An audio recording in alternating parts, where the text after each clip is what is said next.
Compte rendu du Conseil des ministres ordinaire du jeudi 9 juillet 2026. Le Conseil des ministres a tenu sa séance ordinaire ce jeudi 9 juillet 2026 à partir de 17h15 sous la très haute présidence de son Excellence, professeur Faustin Archange Touadéra, président de la République, chef de l'État. L'ordre du jour est composé des points suivants. 1. Les dossiers à examiner. 2. Les communications ministérielles. 3. Les divers. L'établissement de l'ordre du jour a été procédé avec l'autorisation de son Excellence, le président de la République, chef de l'État, de la présentation par le ministre chargé du secrétariat général du gouvernement et des relations avec les institutions de la République de la position de tous les membres du gouvernement. Au titre des dossiers à examiner, ministère de la Justice, de la promotion des droits humains et de la bonne gouvernance. Autorisé par son Excellence, le président de la République, chef de l'État, prend la parole.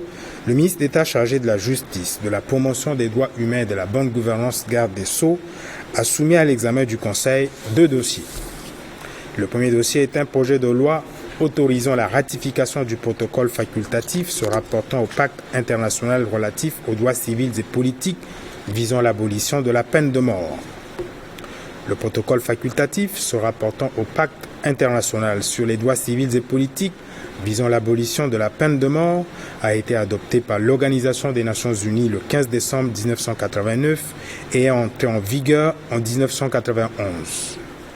Il y a lieu de noter que sa ratification constitue un engagement du gouvernement centrafricain à travers les actions prioritaires de la politique nationale des droits de l'homme, adoptée en Conseil des ministres le 30 août 2023, assorti d'un plan d'action de mise en œuvre 2023-2027 et les recommandations issues de l'examen périodique universel accepté par notre pays est donc obligatoire. La République centrafricaine a déjà franchi le cap législatif en adoptant la loi permettant l'abolition de la peine capitale le 27 mai 2022. La ratification de ce protocole facultatif est donc une suite logique de la volonté de notre pays à bannir cette pratique qui d'ailleurs a fait l'objet d'un moratoire depuis 1981. Toutefois, loin d'être une simple formalité, cette ratification revêt un intérêt particulier pour les 3 raisons suivantes. 1. L'irréversibilité de l'abolition, entendu que le protocole interdit formellement aux parties de procéder à des exécutions et qu'il empêche tout retour en arrière ou rétablissement futur de la peine de mort par une modification de la législation interne. 2. Le renforcement de la crédibilité internationale, car l'adhésion à cet instrument onusien consolide l'image de la République centrafricaine en tant qu'État respectueux des droits humains fondamentaux. 3. La garantie de dignité humaine, étant donné qu'en s'engageant juridiquement à ne plus ôter la vie, l'État centrafricain affirme que le droit à la vie est inhérent à la personne humaine et proscrit tout traitement cruel, inhumain ou dégradant.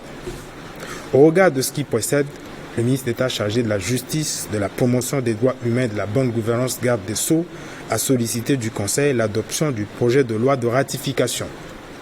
Après examen et discussion, le Conseil a marqué son accord et a adopté le projet de loi autorisant la ratification du protocole facultatif se rapportant au pacte international relatif aux droits civils et politiques visant l'abolition de la peine de mort.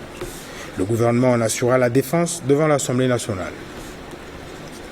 Le second dossier est un projet de décret portant déclaration d'utilité publique. Tenant compte des défis et urgences sécuritaires, le gouvernement se doit de trouver des réponses appropriées, d'une part au sujet de la mobilité de nos forces de défense et de sécurité et d'autre part au choix des sites stratégiques pour faciliter leurs interventions. C'est dans ce contexte que le gouvernement envisage de procéder à une déclaration d'utilité publique du titre foncier numéro 83-86 d'une superficie de 41 621,20 m², dénommée Cité Soleil, lieu-dit Ucatex, appartenant à la société Sinafrica et d'une partie du titre foncier numéro 3131, section U3, lieu-dit ICA Ucatex, d'une superficie de 27 097 m², 6 avenue des Martyrs, dans le 8e arrondissement, soit une superficie totale estimée à 68 718,20 m². La loi numéro 61.262 du 23 décembre 1961 relative à l'expropriation publique dispose que l'expropriation d'immeubles et tout ou partie ou de droits réels immobiliers ne peut être prononcée qu'autant qu'elle aura été précédée d'une déclaration d'utilité publique par décret pris en Conseil des ministres. Par ailleurs, les articles 2 et 3 de la même loi encadrent l'expropriation dans un délai d'1 an à compter de la date de déclaration d'utilité publique d'une part et d'autre part, dans la quinzaine qui suit cette déclaration, les intéressés sont mis en demeure de se faire connaître et de faire valoir leurs droits établis, à défaut de quoi ils sont déchus de tout droit à l'indemnisation. En raison de ce qui précède et sur rapport conjoint du ministre chargé de l'urbanisme, de la réforme foncière, de la ville et de l'habitat et du ministre chargé des finances et du budget, le ministre d'État chargé de la justice, de la promotion des droits humains et de la bonne gouvernance, garde des Sceaux, a sollicité du Conseil l'adoption du projet de décret portant déclaration d'utilité publique du site susmentionné afin d'engager les étapes ultérieures. Après examen et discussion, le Conseil a marqué son accord et a adopté le projet de décret portant déclaration d'utilité publique du titre foncier numéro 83-86 et d'une partie du titre foncier numéro 31-31 pour la construction d'infrastructures en faveur des forces de défense et de sécurité. Il sera soumis à la signature de son Excellence le Président de la République, chef de l'État. Ministère de l'Urbanisme, de la Réforme foncière de la Ville et de l'Habitat. Autorisé par son Excellence, le Président de la République, chef de l'État, prend la parole. Le ministre chargé de l'Urbanisme, de la Réforme foncière de la Ville et de l'Habitat a soumis à l'examen du Conseil un projet de loi fixant le cadre juridique d'exercice de la profession d'architecte en République centrafricaine. L'architecture est une composante essentielle du cadre de vie et de l'aménagement du territoire. Il est important de doter la profession d'un cadre juridique moderne et formel fixant les conditions d'exercice afin de garantir la qualité architecturale et à sécuriser les investissements immobiliers. La République centrafricaine est en pleine construction depuis le retour à l'ordre constitutionnel en 2016 avec l'apport significatif du secteur des bâtiments et travaux publics au travers des différentes professions qui composent ce secteur, au rang desquelles l'Ordre centrafricain des architectes, créé par décret numéro 90.055 du 28 février 1990, portant approbation des statuts de l'Ordre centrafricain des architectes. L'Ordre centrafricain des architectes assure en particulier une mission de service public. La nécessité et l'utilité d'élaborer le présent instrument juridique procède d'un constat de faiblesse cumulé et observé dans l'application du décret susmentionné, précisément en termes de construction, de régulation de la profession d'architecte, d'inscription au tableau de l'ordre, de qualification, de déontologie, de protection du public et de l'environnement et du contrôle qualité. Ce projet de loi présente un double intérêt. Il est non seulement un texte juridique qui régule l'organisation et le fonctionnement du métier d'architecte, mais il est également un instrument qui prévoit les dispositions pour contribuer à la mise en œuvre de la politique d'urbanisation et de construction au niveau national, régional et local. Telles sont les circonstances de droit et de fait à l'appui du présent projet de loi. Après examen et discussion, le Conseil, tout en insistant sur la prise en compte des dispositions favorables à la concurrence étrangère, a marqué son accord et a adopté le projet de loi fixant le cadre juridique de l'exercice de la profession d'architecte en République centrafricaine. Le gouvernement en assurera la défense devant l'Assemblée nationale. Ministère chargé du secrétariat général du gouvernement et des relations avec les institutions de la République. Autorisé par son Excellence, le Président de la République, chef de l'État, prend la parole. Le ministre chargé du secrétariat général du gouvernement et des relations avec les institutions de la République a soumis à l'examen du Conseil une note relative au projet d'élaboration d'un guide national de la légistique. L'élaboration des textes législatifs et réglementaires en République centrafricaine se heurte à des difficultés sur le plan de cohérence, de clarté et de conformité aux normes juridiques internationales, faute d'un document de référence. Le projet du guide national de la légistique ambitionne de présenter les règles, principes et méthodes qui doivent être observés dans la préparation des textes normatifs. Il s'agit de faciliter la tâche des rédacteurs aux différentes étapes de leur travail, par le rappel des règles et des principes, des conseils pratiques et des exemples ou contre-exemples. L'élaboration du dit guide répondra à des exigences procédurales et méthodologiques ci-après. Le recrutement d'un expert, la mise en place d'un comité technique chargé de la validation du projet de guide légistique, l'organisation d'un atelier de validation nationale du projet de guide national de la légistique, la transmission du guide national de légistique au Conseil des ministres pour adoption et la vulgarisation du guide national de la légistique. À cette fin, le ministre chargé du secrétariat général du gouvernement et des relations avec les institutions de la République a sollicité l'accord du Conseil pour l'adoption du projet de décret mettant en place le comité chargé de l'élaboration du guide national de la légistique. Après examen et discussion, le Conseil a marqué son accord et a adopté le projet de décret portant création, organisation et fonctionnement du comité chargé de l'élaboration du projet de guide national de la légistique. Il sera soumis à la signature de son Excellence, le Président de la République, chef de l'État. Ministère des Mines et de la Géologie. Invité par son Excellence, le Président de la République, chef de l'État, à prendre la parole, le ministre chargé des Mines et de la Géologie a soumis à l'examen du Conseil deux projets de décret, à savoir le projet de décret portant attribution de 5 permis d'exploitation industrielle de petites mines pour l'or et les substances connexes à la société Gold Minerals et le projet de décret portant attribution d'un permis d'exploitation industrielle de petites mines pour l'or et les substances connexes à la société Moxie Gold.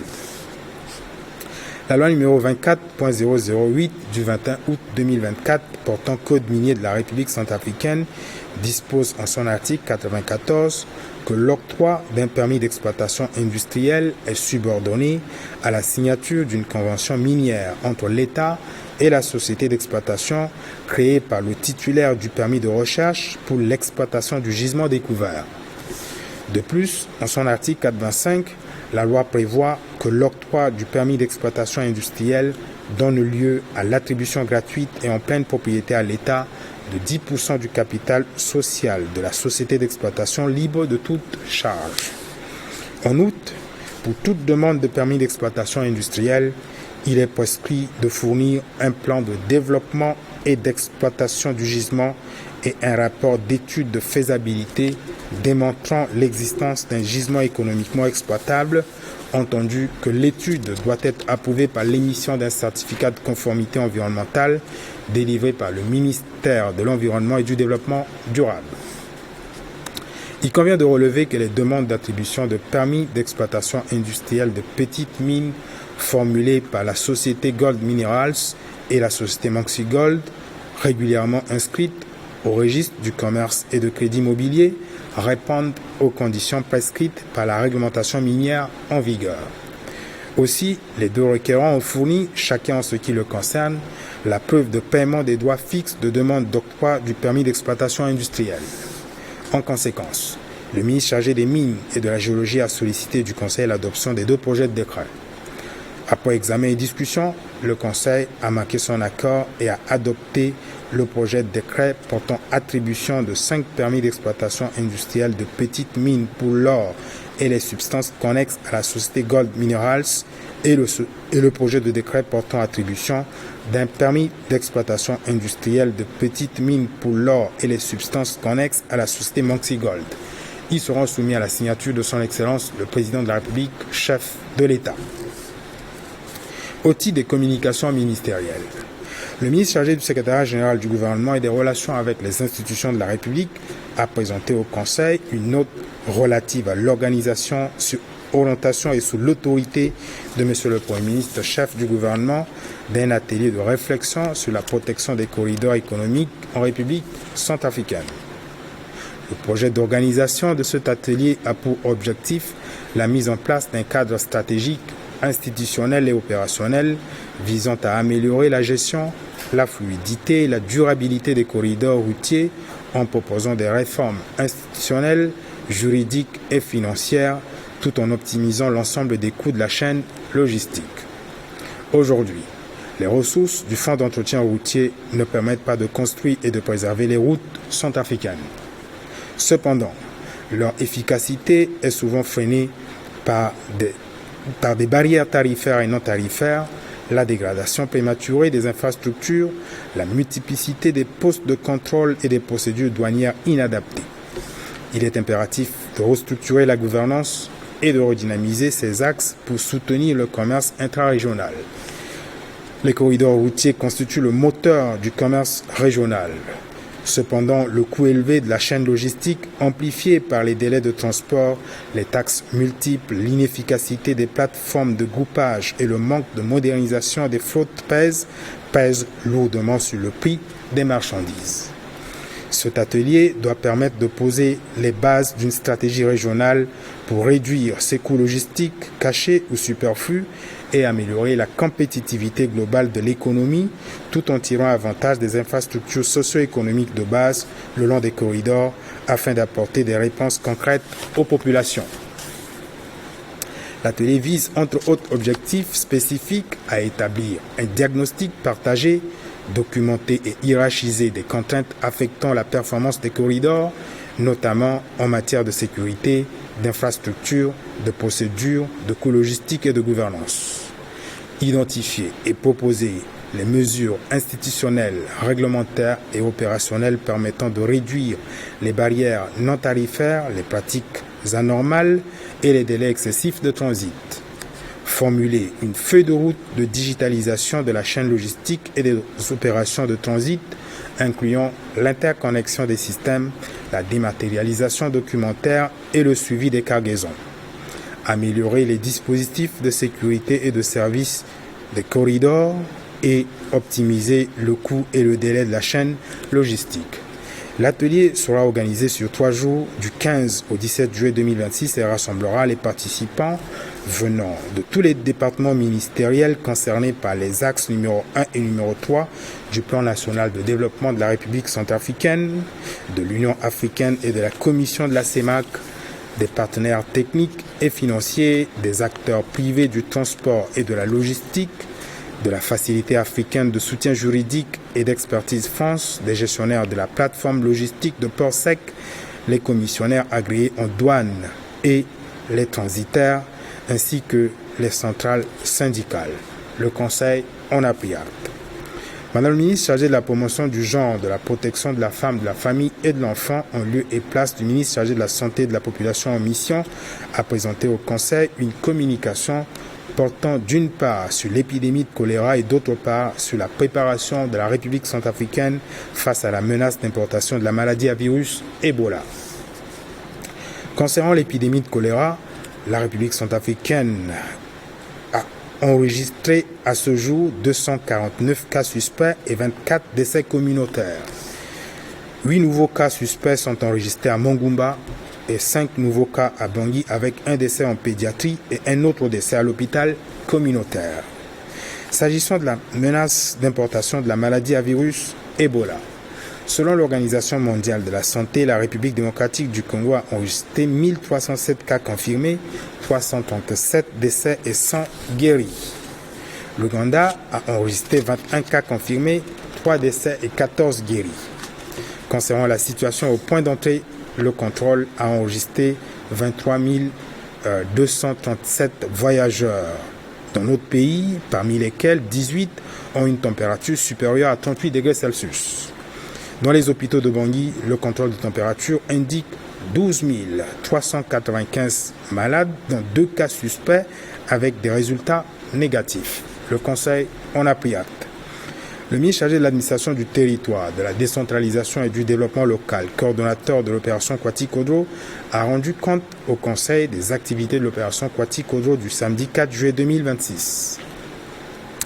Les activités de l'opération Kwati-Kodro, une initiative placée sous le signe de développement communautaire et de solidarité nationale pour la lutte contre l'insalubrité dans nos villes, se sont déroulées dans le Grand Bangui ainsi qu'en province. Elles ont connu la participation exemplaire des membres du gouvernement, des comités locaux, ainsi que des associations affiliées à l'opération Kwati-Kodro.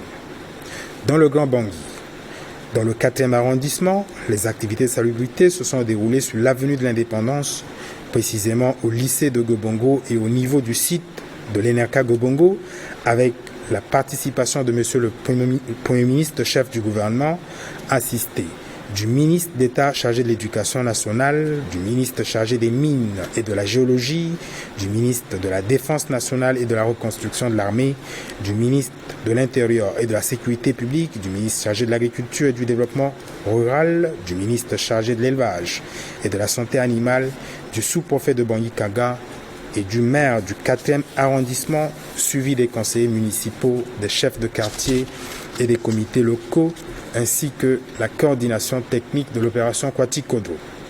On notait aussi l'accompagnement de la fanfare du parti MCU et la participation des associations RST, TNG, JLT, Bebogouin, Nadona Bebuka, Kozafat, AJVD, Bebofi, Kokafat et Mamboko na Mamboko.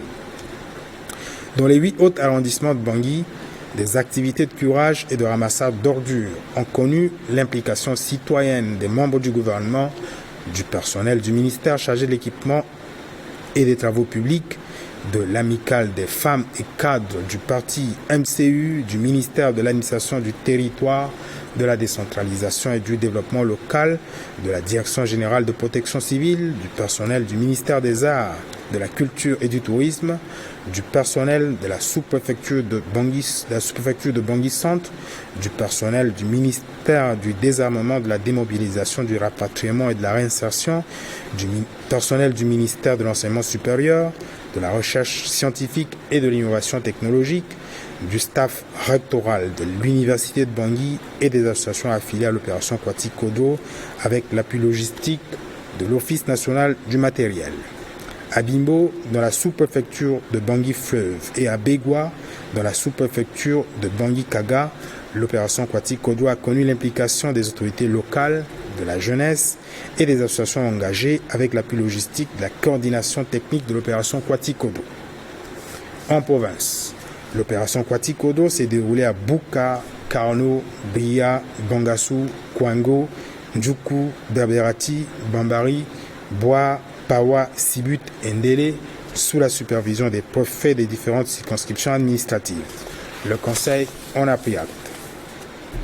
Au titre des divers, Madame le ministre chargée de la promotion du genre, de la protection de la femme, de la famille et de l'enfant a informé le Conseil du déroulement d'une enquête en cours visant à collecter des données relatives à une population de 401 enfants de la rue, dont 379 garçons. Madame le ministre chargée de l'action humanitaire, de la solidarité et de la réconciliation nationale a présenté au Conseil une communication relative au processus de délocalisation de ménages sinistrés suite à des inondations provoquées par une augmentation du niveau de l'Oubangui. En reprenant la parole, Son Excellence, le président de la République, chef de l'État, a rappelé les instructions au ministre chargé de l'administration du territoire, de la décentralisation et du développement local, au ministre de l'Intérieur et de la Sécurité publique, au ministre chargé de l'urbanisme, de la réforme foncière de la ville et de l'habitat, à l'effet de l'élaboration d'une cartographie des zones inondables à haut risque et la définition d'une stratégie interministérielle de relocalisation des habitations et des ménages vers des territoires sécurisés, de l'installation de panneaux de signalisation pour les zones inondables et l'interdiction d'y construire, d'une campagne de sensibilisation communautaire avec l'implication active et responsable des chefs de quartier et des chefs de village. Le ministre chargé de l'élevage et de la santé animale a informé le Conseil du lancement officiel le 3 juillet 2026 de l'opérationnalisation du projet de contrôle de vaccination contre la rage animale avec l'appui de l'Organisation mondiale de l'agriculture. Le ministre chargé des petites et moyennes entreprises et de la promotion du secteur privé a informé le Conseil de sa participation au nom de la République centrafricaine à la 13e conférence des pays membres de l'Organisation africaine de la promotion de l'artisanat tenue à Ouagadougou au Burkina Faso. En août, le ministre a informé le Conseil de la tenue prochaine du 13 au 16 juillet 2026 à Bangui d'un mini-forum Centrafrique-Burkina Faso consacré aux opportunités d'affaires placé sous le thème environnement économique centrafricain, secteur porteur, climat des affaires et cadre juridique. Le ministre chargé du Commerce et de l'Industrie a informé le Conseil de sa participation au nom de la République centrafricaine à la 18e réunion du Conseil des ministres du Commerce de la zone de libre-échange continentale africaine tenue du 29 juin au 4 juillet 2026 à Abuja, au Nigeria. Enfin, le ministre chargé des Mines et de la Géologie a informé le Conseil d'une mission en cours dans une quarantaine de zones minières en vue de contrôler la régularité des conditions d'exploitation minière. L'ordre du jour étant épuisé, Son Excellence, le président de la République, chef de l'État, a levé la séance à 20h30. Fête à Bangui, le 9 juillet 2026, le ministre chargé du secrétariat général du gouvernement et des relations avec les institutions de la République, Ernest Mada. Je vous remercie.